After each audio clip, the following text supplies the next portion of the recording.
E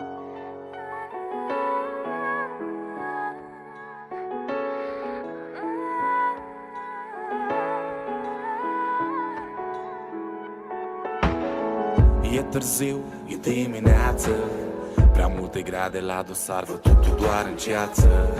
Poate am băut cam mult, îmi ține de urât. Trecutul dintre noi nu tace, sunt ceea ce sunt. Acum că ai pe altcineva, cu inima ești doar acolo. Iubesc senzația, poți să-mi răspunzi la telefon, chiar dacă e ora 9. Știu că nu ai somn, știu că ești acolo. Lângă el nu poți să dormi. Ai crezut că poți mai mult, ai crezut că e un om. Te-ai cam ars, se pare că ți-e frică de clipa când va spune pas. Retras în fiecare seară de atunci. Am încercat să uit momentul, hai încearcă să te culci. E ceea ce-ți convine, e ceea ce-ți dorești. Dar și atunci când e în tine, tot la mine te gândești. Între două nu te pot, ce mă fac între doi. El mă trage înainte, tu mă vrei înapoi. Cu inima rănită, rămân eu, nu din bol, nu sunt pradă de război. Ce mă fac între doi. El mă trage înainte, tu mă vrei înapoi. Cu inima rănită, rămân eu, nu din bol, nu sunt pradă de război.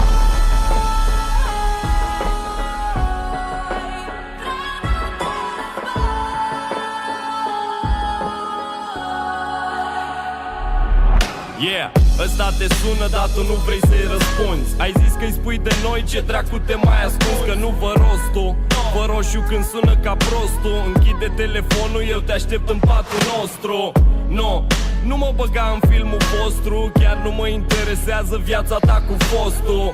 Hai, fă mai bine și dezbracă-te, relaxează-te că nici eu nu spun de altele. Ieri când ai plecat aveai mail-ul deschis și fără să vreau am văzut tot ce ăla ți-a scris. Zicea că-i panicat și că simte ceva, ci că tu te-ai cam schimbat, crede că ai pe altcineva.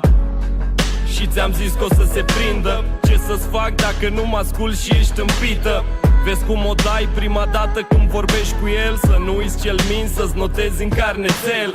Să revenim unde eram în pat, da. Întinde-te pe spate, lasă-mă să-ți intru în soarta. Femei sunt multe și chiar dacă-i plină balta, ce rost mai are să o dau dintr-una într-alta?